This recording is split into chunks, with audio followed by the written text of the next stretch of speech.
નમસ્કાર વિદ્યાર્થી મિત્રો, ગુડ મોર્નિંગ.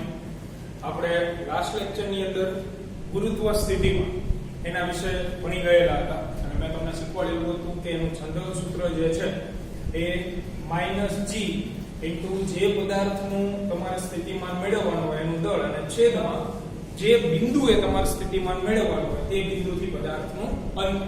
આટલી બાબત આપણે જોઈ ગયા હતા. સ્થિતિમાનની વ્યાખ્યા યાદ રાખવા માટે મેં તમને સૂત્ર લખાવેલું હતું. સિમ્પલ વ્યાખ્યા હતી કે એકમ દળના પદાર્થને અનંત અંતરેથી ગુરુત્વાકર્ષી ક્ષેત્રમાંના આપેલા બિંદુ સુધી લાવવા દરમિયાન ગુરુત્વાકર્ષી બળ વડે થતા કાર્યના ઋણ મૂલ્ય તે બિંદુ પાસેનું શું કહેવાય? ગુરુત્વ સ્થિતિમાન. તો ઝડપથી આપણે નિયમ પ્રમાણે સૂત્રો યાદ કરી લઈએ છીએ. દાખલાઓમાં આપણે અત્યાર સુધી વાપરી ગયા છીએ. પહેલું સૂત્ર આવ્યું હતું E² ચલે છે r ઘન કેપ્લરનો ત્રીજો નિયમ. ત્યારબાદ બીજું સૂત્ર આપણે જોયું હતું ન્યૂટનનો પહેલો નિયમ એટલે કે ગુરુત્વાકર્ષણ બળ Gm1m2r². બળ સદિશ રાશિ જેની દિશા બે પદાર્થોને જોડતી રેખા ઉપર અને મોટા પદાર્થ તરફની દિશામાં. ત્યારબાદ આપણે ગુરુત્વ પ્રવેગ એના ત્રણ સૂત્રો મેળવ્યા. એક સપાટી ઉપર, બીજું સપાટીથી h ઊંચાઈ અને ત્રીજું d ઊંડાઈ. બરોબર. સપાટી ઉપરનું સૂત્ર તમને યાદ હોવું જોઈએ Gme/re². ઊંચાઈ વાળું સૂત્ર તો gh = ge 1 + h/re આખા કૌંસનો વર્ગ અને d ઊંડાઈ એટલે gd = ge 1 - d/re. આ ત્રણ સૂત્રોની તારવણી કરી ગયા હતા, દાખલાઓ પણ ગણી ગયા હતા અને મેં તમને એક્સ્ટ્રા દાખલાઓ પણ આના આપેલા.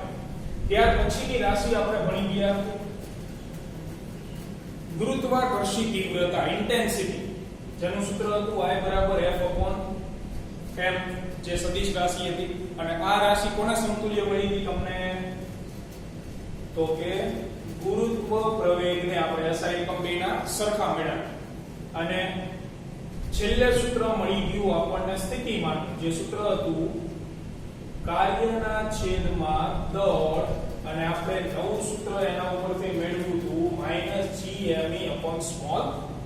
અને આનો મીનિંગ મેં તમને સમજાવ્યો કે અહીંયા દળ કોનું મૂકવાનું? તો જે પદાર્થનું સ્થિતિમાન મેળવવાનું છે એનું દળ આવે અને છેદમાં અંતર કોનું લેવાનું? તો પદાર્થનું સ્થિતિમાન તમારે જે બિંદુએ મેળવવાનું છે તે બિંદુથી પદાર્થનું શું મૂકવાનું?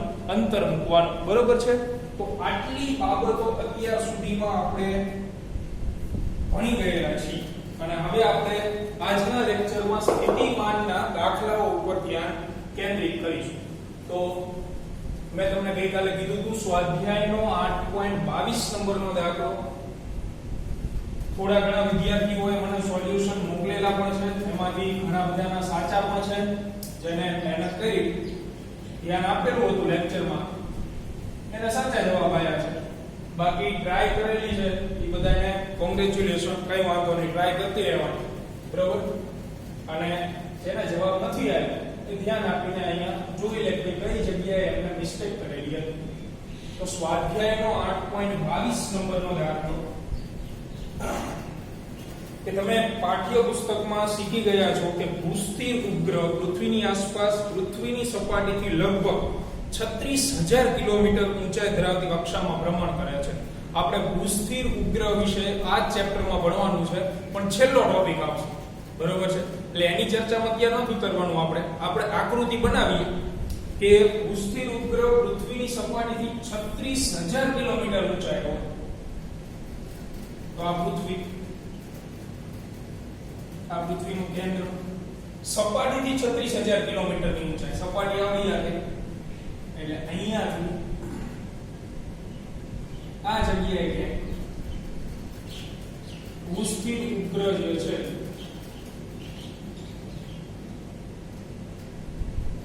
એની કક્ષાની અંદર ભ્રમણ કરતા હોય. એટલે આ ભાગ જે રહ્યો એને તમે કહી શકો ઊંચાઈ h અને આટલો ભાગ જે છે એ પૃથ્વીની શું ગણાય? ત્રિજ્યા. RE તો આપણને ઊંચાઈ આપેલી છે, ઊંચાઈ h બરાબર 36,000 કિલોમીટર. આગળ આ ઉપગ્રહના સ્થાને ગુરુત્વ સ્થિતિમાન કેટલું હશે? આપણે અહીંયા ગુરુત્વ સ્થિતિમાન મેળવવાનું છે. આગળ ડેટા તમને આપેલો છે પૃથ્વીનું દળ, ન આપેલો હોય તો મેં તમને યાદ રાખવાનું કીધું છે. જરૂરી નથી કે રકમમાં તમને પૃથ્વીનું દળ અને ત્રિજ્યા આપે, તો એ યાદ જ રાખવાની. પૃથ્વીનું દળ છે 6 × 10⁻²4 કિલોગ્રામ અને પૃથ્વીની ત્રિજ્યા છે 6400 કિલોમીટર. તો આપણે મેળવવાનું છે શું? તો ઉપગ્રહના સ્થાને ગુરુત્વ સ્થિતિમાન આપણે મેળવવાનું છે. બરોબર છે?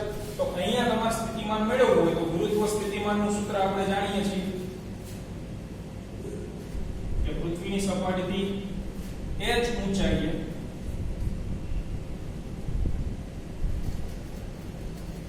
ગુરુત્વ સ્થિતિમાન phi is equal to -gme upon r.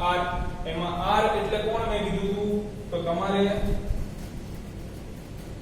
જેનું સ્થિતિમાન મેળવવાનું છે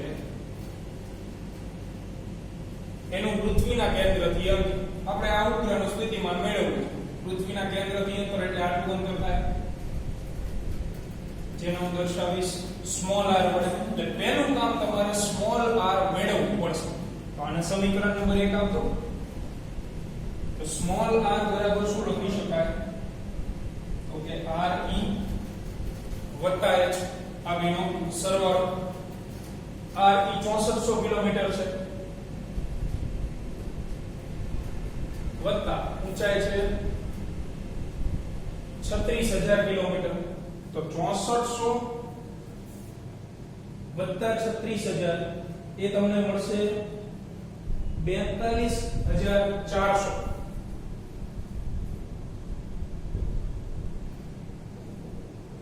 અને એ મળશે કિલોમીટર. તો હવે આપણે નિયમ પ્રમાણે જ્યારે તમે કિંમત મૂકો તો મેં તમને અગાઉ પણ કીધેલું છે કે SI એકમમાં કન્વર્ટ કરેલી હોવી જોઈએ. તો અહીંયા અંતર કિલોમીટરમાં છે જે ચાલે ને એને તમારે શેમાં ફેરવવું પડે? મીટરમાં ફેરવવું પડે. એટલે આને હું મીટરમાં ચેન્જ કરી નાખું. એટલે r બરાબર 424.00 10³ મીટર થાય. અને અગાઉ પણ મેં તમને કીધું હતું કે વધારાના મીંડા હોય ને એને તમારે ફરજિયાત ક્યાં ચડાવી દેવાના? 10⁻. એટલે 2 0 માંથી 10⁻માં ચડાવી દેવું. તો સ્મોલ r બરાબર 424 10 ની કેટલી ઘાત થઈ જશે? 5 મીટર થશે. તો આ તમને સ્મોલ r મળી ગયું. આની અંદર કિંમત મૂક દો. બાકીની બધી કિંમતો આપણી પાસે as it is છે. બરોબર? તો સમીકરણ નંબર 1 માં કિંમત મૂકતા આવે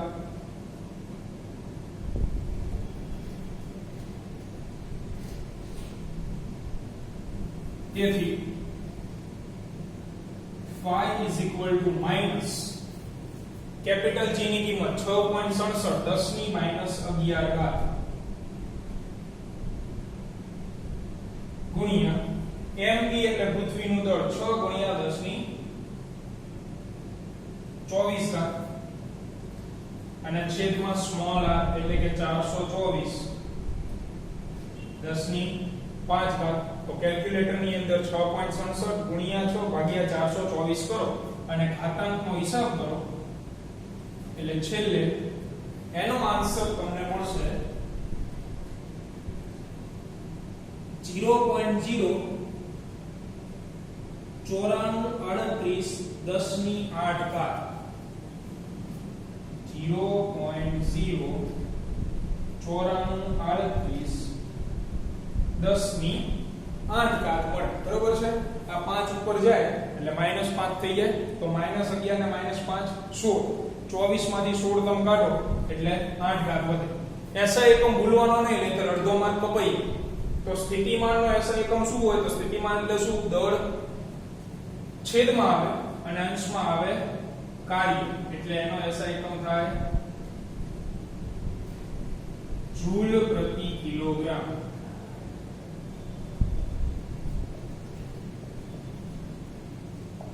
જો અડધા માર્કની કિંમત ભૂલાવવું જોઈએ નહીં, કારણ કે અત્યાર સુધી તમે દાખલાઓ ગણી ગયા ઊંચાઈ ગોતવાની, ત્રિજ્યા ગોતવાની, એમાં એસઆઈ તો ભૂલે નહીં, અહીંયા તમે મીટર કિલોમીટર એવું બધું લખીને આવતા. આ વસ્તુ ભૂલી ગયા એટલે અડધો માર્ક એવા દેવા વગરનો કપાઈ જશે. બરોબર, સિમ્પલ દાખલો હતો, જેને જવાબ આવી ગયો છે વેરી ગુડ. નથી આવ્યો, નાનકડી એવી ભૂલ જેને થઈ છે એ અહીંયા એકમના કન્વર્ઝનમાં થઈ છે. બરોબર છે, એ ચેક કરી લો.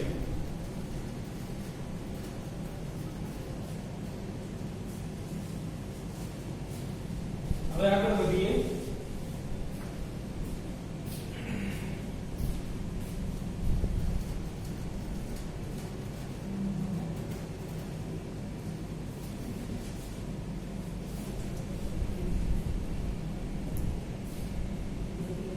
તો સ્વાધ્યાયનો 8.21 નંબરનો દાખલો,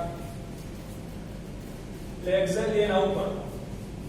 ચાલો એની રકમ વાંચો અને થોડું કેવું મગજ દોડાવો.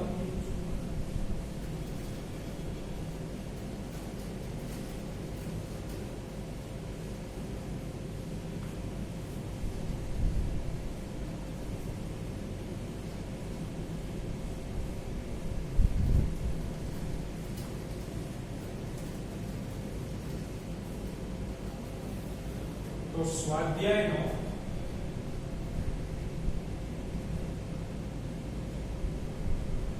8.21 નંબરનો દાખલો. એક સમક્ષિતિજ કોષ્ટક પર, કોષ્ટક એટલે એક સમક્ષિતિજ રેખા ઉપર દરેકનું 100 કિલોગ્રામ દળ અને 0.10 મીટર ત્રિજ્યા હોય તેવા બે ભારે ગોળાઓને એકબીજાથી 1 મીટર અંતરે મૂકેલા છે. બરોબર, આકૃતિ બનાવીએ આપણે. તો બે ગોળાઓ તમને આપેલા છે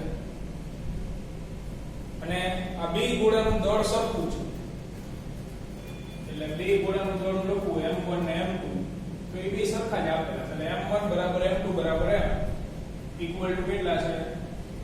તો કે 100 kilogram.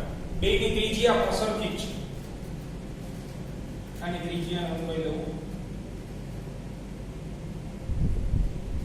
Small r.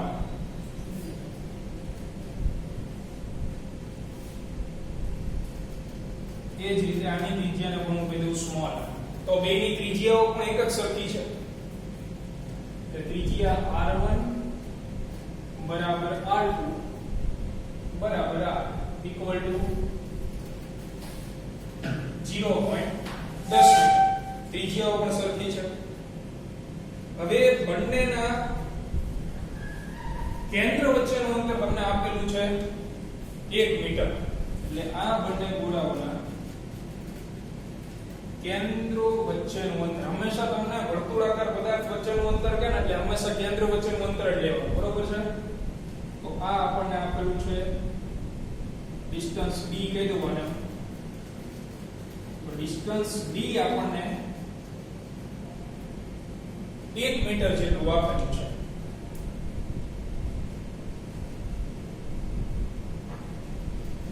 Distance d equal to 1 metre. આગળ વાંચી.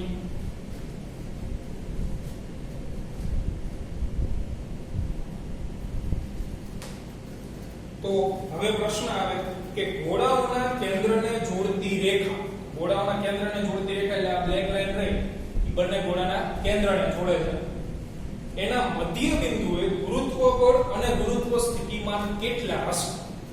એટલે આપણે એક્ઝેક્ટલી એનું મધ્ય બિંદુ એટલે કે આ જગ્યાએ જેનો હું પોઈન્ટ P કહી દઉં છું ત્યાં આપણે બળ મેળવવાનું છે અને ગુરુત્વ સ્થિતિમાન મેળવવાનું છે. એટલે આ અંતર તમે કેટલું કહી શકો? આ જે ડિસ્ટન્સ રહ્યું એ આખું અંતર જે છે એ 1 મીટર છે. તો સીધી વાત છે કે 1 મીટરનું જે અડધું માપ છે એ 0.5 મીટર થાય.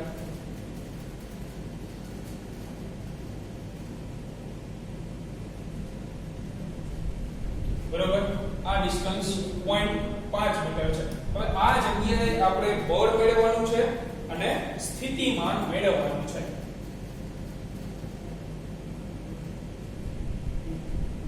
એટલે P બિંદુ પાસે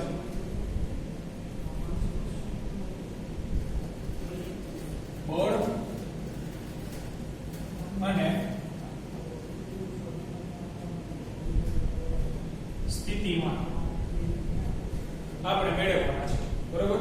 P બિંદુ હવે આપણે બળ અને સ્થિતિમાન શોધવાના છે. હવે બળ તો આપણને ખબર છે બળ હંમેશા બે પદાર્થ વચ્ચે લાગે. સિંગલ પદાર્થ હોય તો એ બળ ન લગાડી શકે. બળ લાગવા માટે તમારી પાસે મિનિમમ કેટલા પદાર્થ હોવા જોઈએ?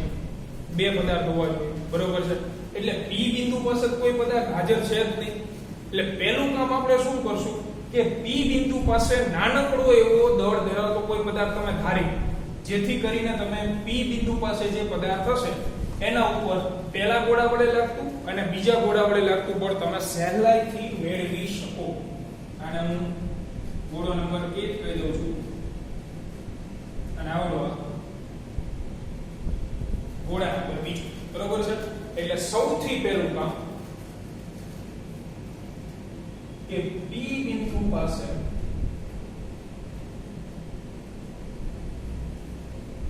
સ્મોલ m દળ ધરાવતો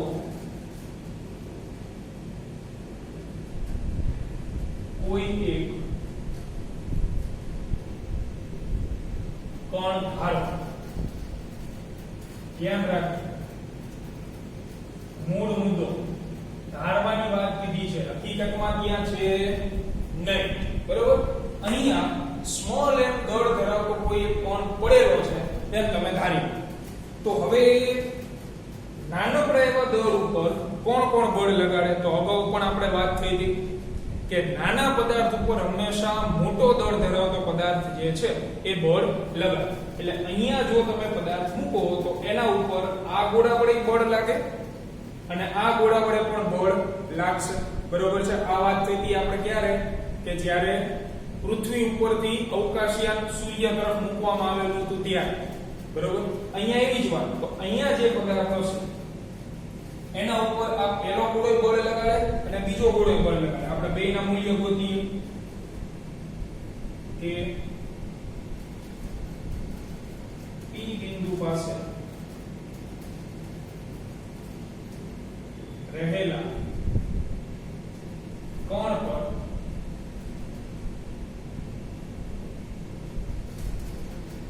ગોળા એક વડે લાગતું બળ એને હું કહી દઉં છું F1. F1 બરાબર તમે શું લખી શકો? ગોળા એક વડે લાગતું બળ કીધું છે. પહેલા ગોળા વડે લાગતું બળ. તો કોના વચ્ચે લાગતા બળની વાત છે? પહેલો ગોળો અને અહીંયા રહેલો કણ. એટલે બેયનું દળ કેપિટલ Gm ના ન્યૂટનના પહેલા નિયમ મુજબ આ બંનેનું દળ. તો પહેલા ગોળાનું દળ કેટલું છે? m1. એટલે એની જગ્યાએ તમે શું મૂકી શકો? કેપિટલ M અથવા m1 પહેલા સ્ટેપમાં મૂકીએ આપણે. અહીંયા જે કણ છે એનું દળ કેટલું છે? તો કે એનું દળ છે સ્મોલ m અને છેદમાં આ બંને વચ્ચેનું અંતર જે કેટલું છે? 0.5 મીટર. એટલે 0.5 એનો તમે શું કરશો? વર્ગ કરશો. m1 ની જગ્યાએ હું શું મૂકી શકું? તો m1 ની જગ્યાએ આપણે કિંમત નથી મૂકવાની, અત્યારે છેલ્લે કિંમત મૂકશું. m1 ની જગ્યાએ કેપિટલ M મૂકો. તેથી capital G m small m 0.5 એનો વર્ગ. આને હું કહી દઉં સમીકરણ નંબર 1. હવે દિશાની વાત કરીએ તો દિશા કઈ બાજુ આવે? આ જગ્યાએ પદાર્થ મૂકેલો હોય નાનકડો, તો આ ગોળો લ્યો એના ઉપર કઈ બાજુ બળ લગાડે? તો અગાઉ પણ મેં કીધું છે કે મોટા પદાર્થ વડે લાગતું બળ મોટા પદાર્થ તરફની દિશામાં હોય, કારણ કે ગુરુત્વાકર્ષી બળ હંમેશા કેવા પ્રકારનું હોય? આકર્ષી પ્રકારનું બળ. બરોબર? પૃથ્વી આપણા ઉપર બળ લગાડે છે તો કઈ બાજુ બળ લગાડે છે? પૃથ્વી તરફ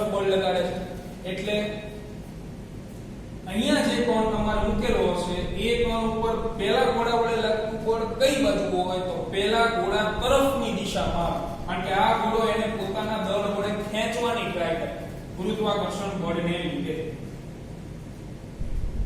એટલે આ દિશા થઈ ગઈ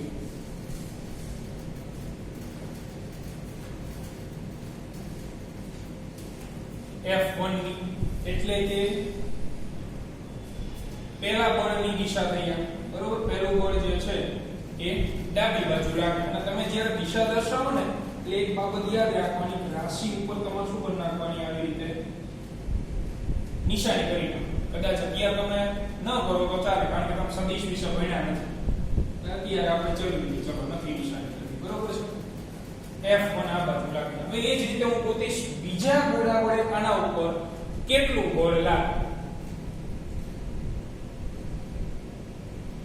તો P બિંદુ પાસે રહેલા કોણ પર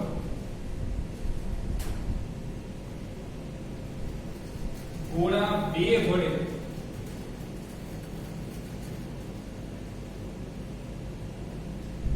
લાગતું બળ, એટલે એને હું કહી દઈશ F2 equal to G.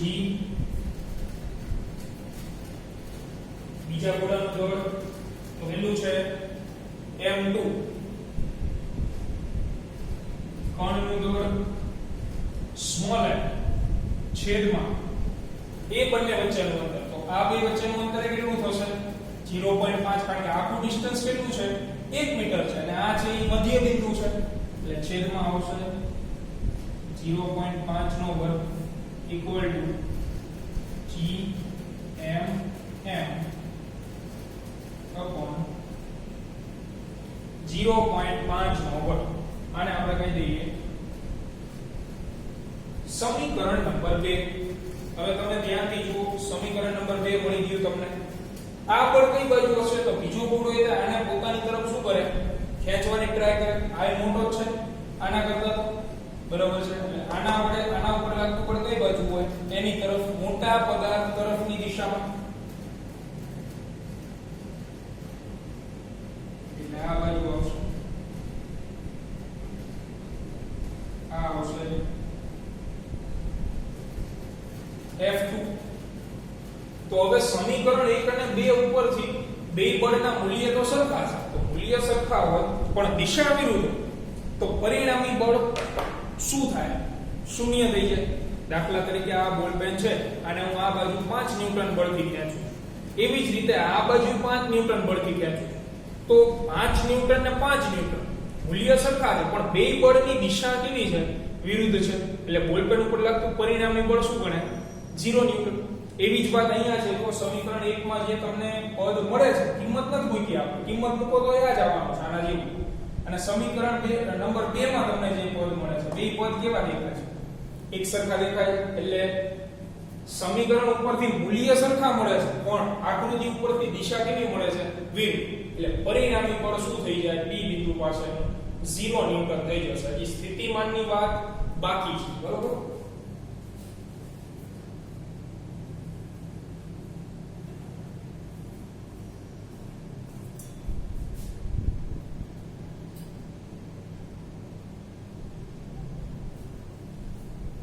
એટલે આપણે એ બાબત વિશે લખીએ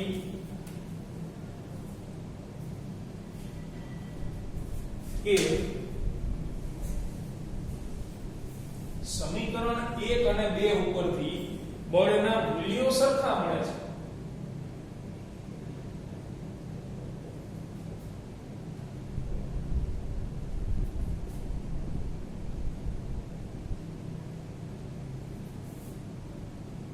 બળના મૂલ્યો સમાન મળે છે. બે બળના મૂલ્ય સમીકરણ 1 અને 2 ઉપરથી સરખા છે, પરંતુ આકૃતિ પરથી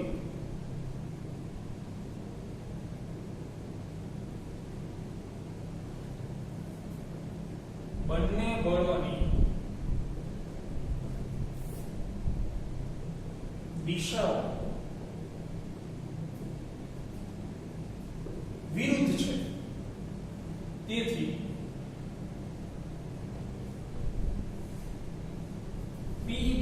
પાસે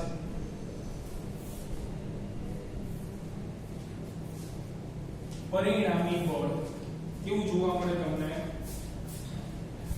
0 ન્યૂટન એટલે કે શૂન્ય જોવા મળે કારણ તો મૂલ્ય સમાન છે જ્યારે દિશા જે છે એ કેવી છે વિરુદ્ધ છે એટલા માટે P બિંદુ પાસે પરિણામી બળ શું આવશે 0 ન્યૂટન હવે આપણે વાત કરીએ સ્થિતિમાનની તો સ્થિતિમાન ભણાવતી વખતે છેલ્લે મેં નોંધ લખાવેલી છે કે સ્થિતિમાન કેટલા મળે મિત્રો તમને તો કે જેટલા દળ હોય એટલા સ્થિતિમાન મળે તો આપણી આકૃતિની અંદર દળ કેટલા છે બે દળ છે અહીંયા કોઈ દળ હતું નતું એ તો આપણે માત્ર શું કરેલું હતું ધારેલું હતું બળ મેળવવા માટે બરોબર એટલે દળ બે છે તો સ્થિતિમાન બે મળશે એટલે આ ગોળાનું સ્થિતિમાન મળે આનું સ્થિતિમાન મળે પણ બેના સ્થિતિમાન તમારે ગોતવાના કઈ જગ્યાએ છે ઈ વળી પાછા P બિંદુ પાસે ગોતવાના છે એટલે આપણે ગોતીએ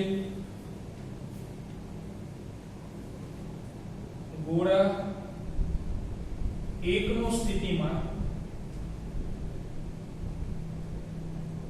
એને હું કીધું phi1 equal to minus gm1 upon r હવે આપણી આકૃતિ તમે જુઓ પહેલા ગોળાનું દળ તો એ મૂકીએ છીએ આપણે કેપિટલ F છેદમાં r એટલે કેટલું સોરી r ન મૂકી શકાય અહીંયા આપણે મૂકીએ બીજી કોઈ સંજ્ઞા મૂકીએ ધારો કે આટલું જ મૂકી દઈશું એટલે માથા બોલે બરોબર છે કારણ કે તમારે આ ગોળાનું સ્થિતિમાન P બિંદુ આગળ મેળવવાનું છે તો આ ગોળાનું કેન્દ્ર P બિંદુથી કેટલા અંતરે છે 0.5 અહીંયા 0.5 એ જ રીતે ગોળા બે નું સ્થિતિમાન તો એને કહી દઈએ આપણે phi twice equal to minus g m2 upon બીજા ગોળાનું કેન્દ્ર કોણ અહીંયાથી કેટલા અંતરે છે 0.5 મીટર અંતરે છે 0.5 equal to બીજા ગોળાનું દળ પણ કેપિટલ F તો -gm upon 0.5 તો કુલ સ્થિતિમાન કેટલું થાય તો બેના સ્થિતિમાનનો શું થાય સરવાળો તેથી P બિંદુ પાસે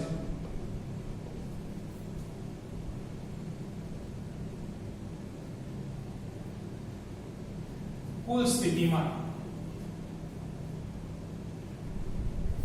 એટલે કે phi P equal to 1 plus 2 equal to minus gm upon 0.5 minus gm upon 0.5 બે પદ સરખા છે એટલે ટોટલ શું થઈ જાય -2 into gm 0.5 એટલે અહીંયાથી તમને કુલ સ્થિતિમાનનો જવાબ મળે એ આપણે મેળવીએ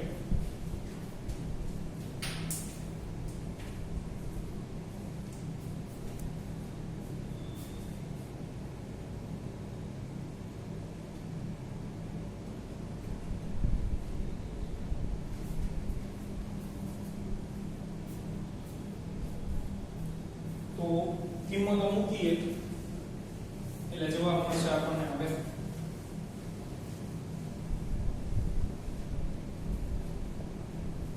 તેથી P બિંદુ પાસે કુલ સ્થિતિમાન -2gm upon 0.5 મૂકો કિંમત -2 g ની કિંમત 6.67 10 ની -11 m ની કિંમત તો દળ કેટલું હતું 100 કિલોગ્રામ છેદમાં 0.5 તો કેલ્ક્યુલેટર ની અંદર આનો હિસાબ કરી દો એટલે માઈનસ એનો જવાબ તમને મળશે 26.68 10 ની -9 બે ઘાત રહી એની અંદર ઉમેરી દેવાની હો આ 10 ની કેટલી ગણાય 2 ઘાત ગણાય ને એટલે -11 પ્લસ 2 એટલે 9 ઘાત થાય એટલે આ બેનો ગુણાકાર ભાગ્યા 0.5 કરવાનો એટલે મળશે 26.68 -26.68 10 ની -9 ઘાત વળી પાછો એકમ નહીં ભૂલવાનો સ્થિતિમાન છે એટલે જૂલ પ્રતિ કિલોગ્રામ. પ્રશ્ન આગળ હજી કન્ટિન્યુ છે. પ્રશ્ન તમને આગળ શું પૂછેલો પાછો કે તે બિંદુએ મૂકેલો કોઈ પદાર્થ સંતુલનમાં છે. સંતુલન એટલે શું? સંતુલનનો મીનિંગ શું છે? તો સંતુલન એટલે શું કે કોઈ પણ પદાર્થ હોય એના ઉપર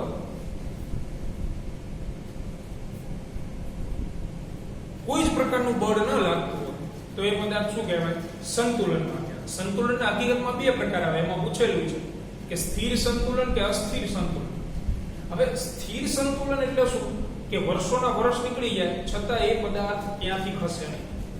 અને અસ્થિર સંતુલન એટલે શું કે એ પદાર્થની ગતિ ચાલુ હોય, બરોબર છે, ગતિ ચાલુ હોય પણ એના ઉપરનું પરિણામી બળ શું હોય? શૂન્ય.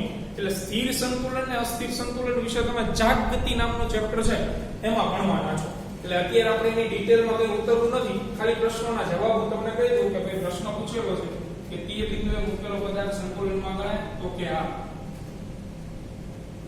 એ બિંદુએ મૂકેલ પદાર્થ સંતુલનમાં ગણાય અને તે સંતુલન કયું કહેવાય? તો કે સ્થિર સંતુલન ગણાય. કારણ કે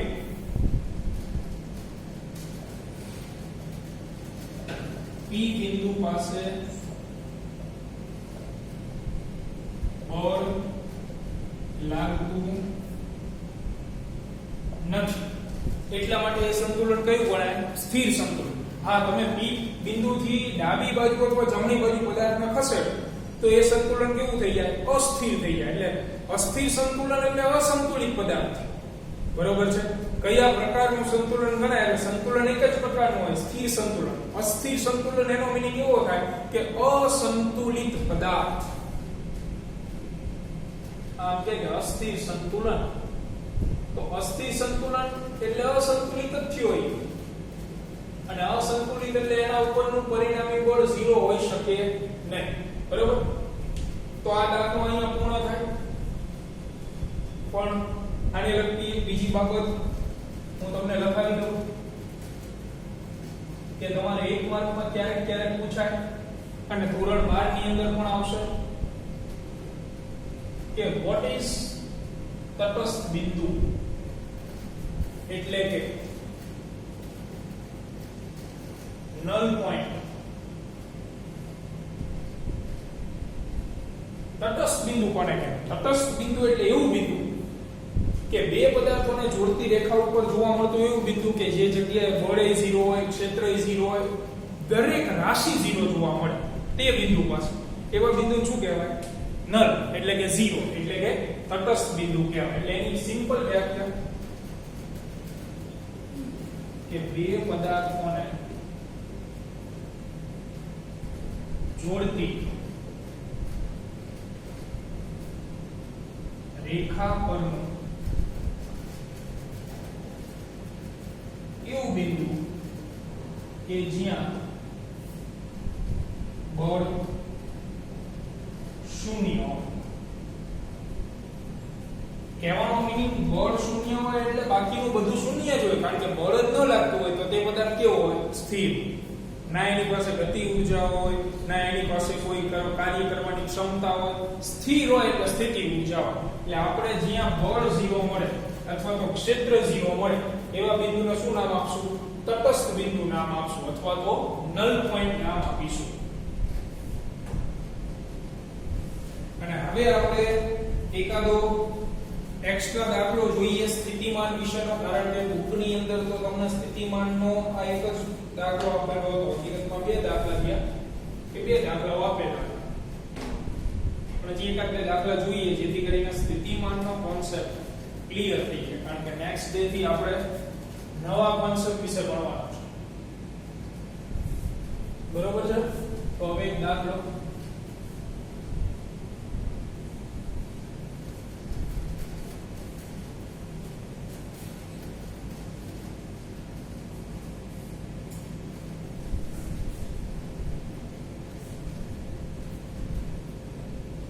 આપણે જનરલ સ્વરૂપે ગણશું કિંમત વગર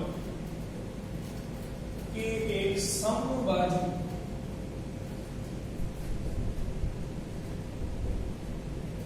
ત્રિકોણના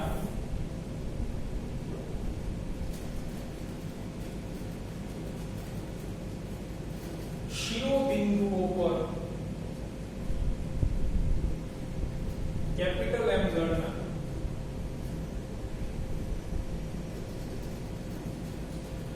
કોણ રહેલા છે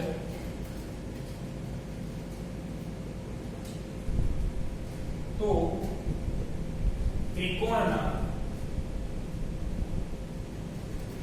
કેન્દ્ર પર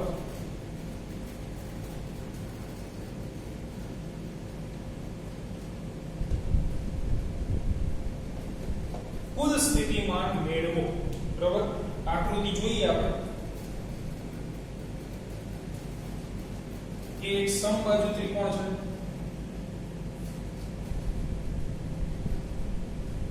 આ સમબાજુ ત્રિકોણ છે જેની ત્રણેય બાજુ જે છે એના માપ કેવા હોય એક સરખા હોય અહીંયા એક દળ છે અહીંયા પણ એક દળ છે અહીંયા પણ એક દળ છે અને આ સમબાજુ ત્રિકોણની જે બાજુની લંબાઈ છે તે હું ધારી લઉં છું ધારો કે a બરાબર એટલે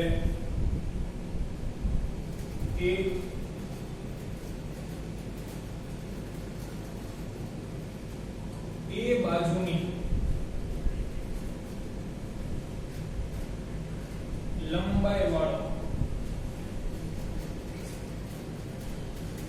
સમબાજુ ત્રિકોણ ધ્યાનમાં લો બરાબર આ સમબાજુ ત્રિકોણ છે હવે આના કેન્દ્ર ઉપર તમારે સ્થિતિમાન શોધવાનું છે તો કેન્દ્ર આપણે સ્થિતિમાન શોધવું હોય તો કેન્દ્ર કોને કહેવાય તો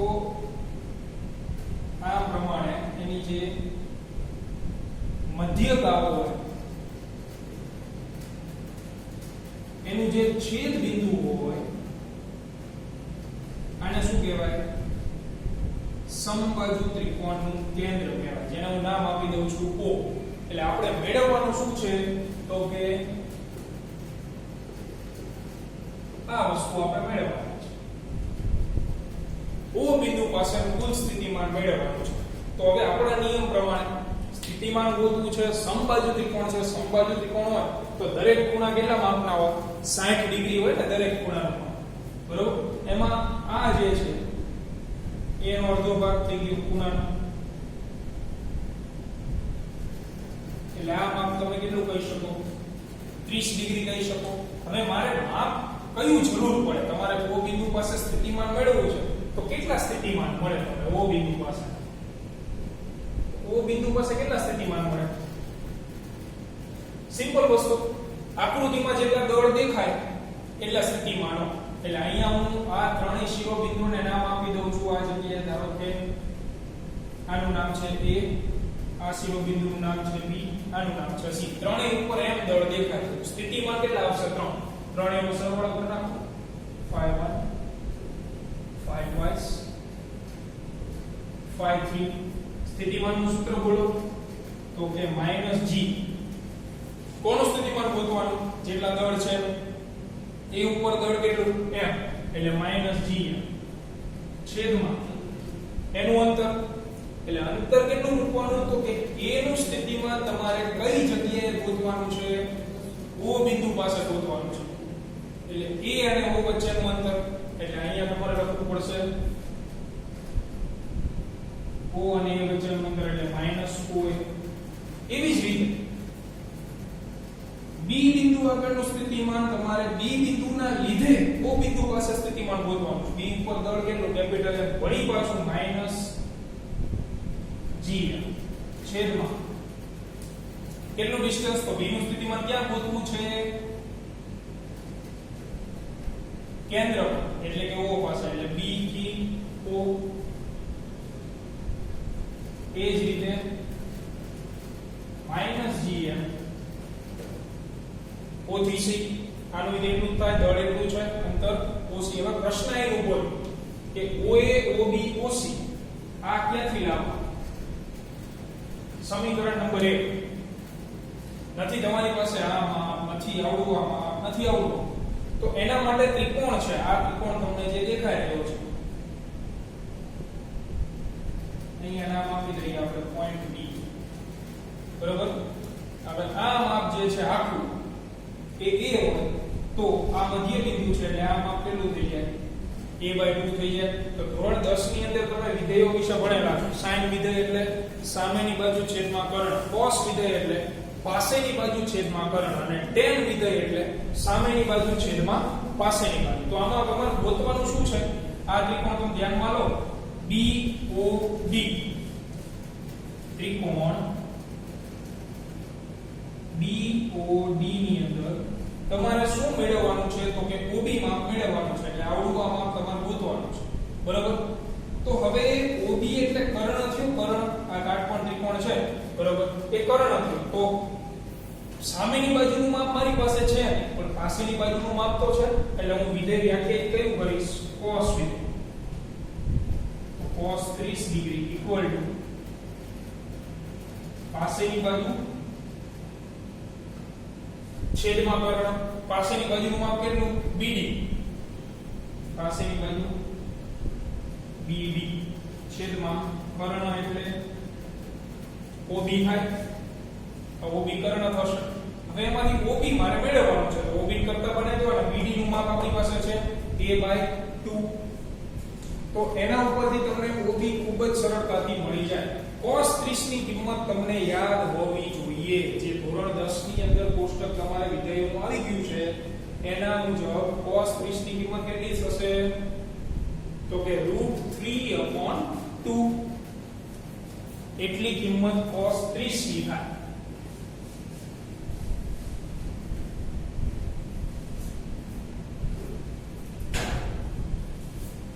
આ જગ્યાએ હું OB ને કરતા બનાવી દઉં છું તો OB બરાબર BD cos 30. તો BD નું માપ કેટલું છે a/2 છેદમાં cos 30 એટલે √3/2. તો આ બગડો છેદમાં આવે છેદવાળો બગડો રહ્યો છેદના છેદવાળો બગડો એ ઉપર જતો એટલે એ બે કેન્સલ થઈ જશે. આ કેન્સલ એટલે a/√3 થાય. આ માપ આપણને મળી ગયું a/√3. એ આપણને OB નું માપ મળ્યું. તો જેટલું OB હોય એટલું જ OA હોય એટલું ઓછી હોય કારણ કે શુદ્ધ ગુજરાતી ભાષામાં આ માપ શિરોબિંદુ અને મધ્ય કેન્દ્ર વચ્ચેનું છે. તો આ શિરોબિંદુ આ મધ્ય કેન્દ્ર એ જ રીતે આ શિરોબિંદુ છે આ મધ્ય કેન્દ્ર છે એટલે આ માપે તમને કેટલું મળે a/√3. આ શિરોબિંદુ મધ્ય કેન્દ્ર આ માપે તમને કેટલું મળે a/√3. તેથી OA બરાબર OB બરાબર OC બરાબર a/√3. આ બધા માપ તમને a/√3 મળે. સમીકરણ નંબર 1 ની અંદર કિંમત મૂકો. હવે દાખલો થઈએ પૂરો. તો આ વિધેયો તમને યાદ હોવા જોઈએ બરોબર છે. તો સમીકરણ 1 માં કિંમત મૂકતા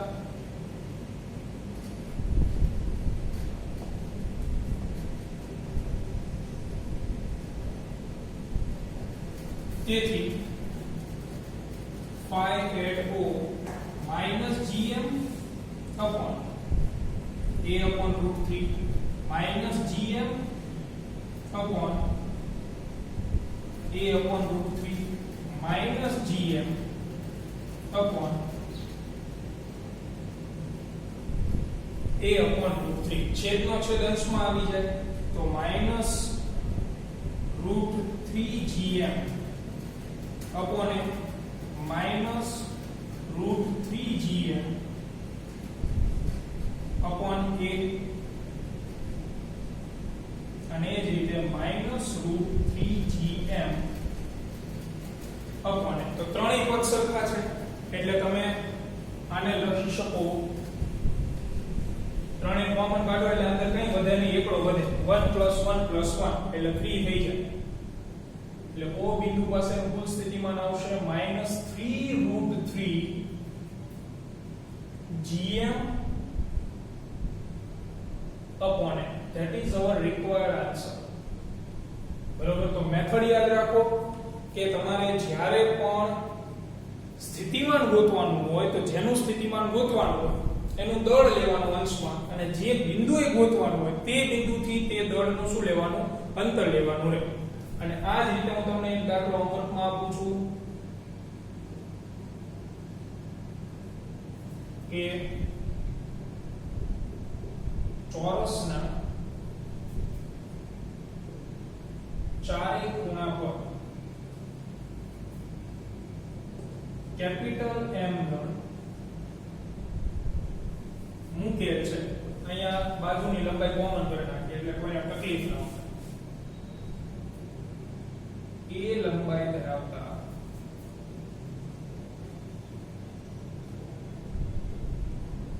ચોરસના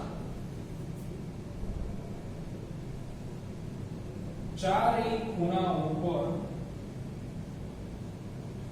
કેપિટલ M દળ ધરાવતા કોણ મૂકેલ છે તો આ ચોરસના કેન્દ્ર પાસે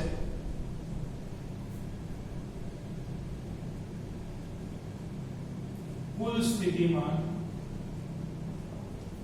મેળવવાનું છે બરોબર ટ્રાય કરજો આવડી જશે એકદમ સિમ્પલ જો તમને અહીંયા હિન્ટ આપી દઉં આ ચોરસ હોય અહીંયા તો કુલ સ્થિતિમાન એટલે કેટલા મળે 4 સ્થિતિમાન મળે કેન્દ્ર આગળ મેળવવાનું છે કેન્દ્ર એટલે આ બેનું છેદ બિંદુથી તો આ જગ્યાએ તમારે અંતર કયું મેળવવાનું થાય આ અંતર મેળવવાના થાય આનું આ રીતે ના એટલે ટૂંકમાં કેન્દ્ર અને શિરોબિંદુ વચ્ચેનું અંતર ગોતવાનું તો કઈ કરવાનું નથી આ ત્રિકોણ તમને આખો દેખાય આ કાટકોણ ત્રિકોણ થયું એમાં પાયથાગોરસ મૂકી દો આ વિકર્ણ પાસેની બાજુ સામેની બાજુ એ બેનો વર્ગ એટલે તમને આ વિકર્ણનું માપ મળી જાય તે વિકર્ણનું કેવું માપ લેવાનું અડધું માપ લેવાનું થાય આખો વિકર્ણ તો આ બે વચ્ચેનું અંતર થાય એનું અડધું માપ લો એટલે આ બાજુ મળી ગઈ તો આનું માપો એટલું જ હોય આ હોય ના અંતરનો જ પ્રશ્ન રહેશે પછી તમારે એનો જવાબ આવી જશે ટ્રાય કરજો ફરજિયાત છે ફેરબુક ની અંદર જ ગણવાનો થશે બરોબર મળીએ આવતીકાલે